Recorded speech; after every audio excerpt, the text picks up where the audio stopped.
மத்ஸ்ய அவதாரம் நாராயணின் முதல் அவதாரம்.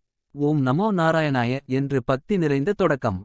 உலகில் முதல் அவதாரம் எடுத்தது மத்ஸ்ய அவதாரம். மீன் வடிவில் பகவான் நாராயணன் தோன்றினார். ஒரு காலத்தில் பிரம்மா உருவாக்கிய சத்தியவர்த்த மன்னன் தர்மம் நிறைந்தவராக வாழ்ந்தார்.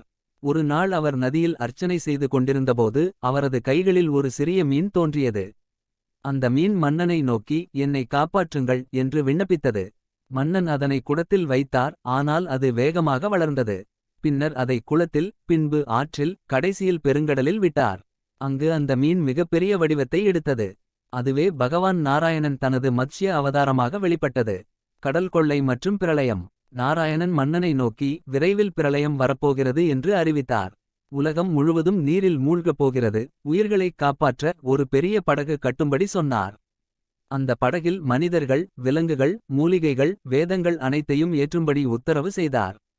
பிரளயம் வந்தபோது சத்தியவர்த்த மன்னன் அந்த படகை ஓட்டினார்.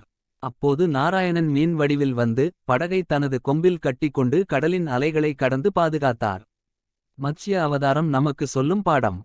பக்தர்களை காப்பதற்காக பரமன் எப்போதும் அவதாரம் எடுப்பார். உலகை அழிவு நிலையிலிருந்து மீட்பவர் நாராயணன். அதனால் நாமும் எப்போதும் தர்மத்தில் நிலைத்திருக்க வேண்டும். ஓம் நமோ நாராயணாய என்று ஜபத்துடன் முடித்து. இது நாராயணனின் முதல் அவதாரம். இதை காதில் கேட்க நாம் புண்ணியம் பண்ணியிருக்க வேண்டும்.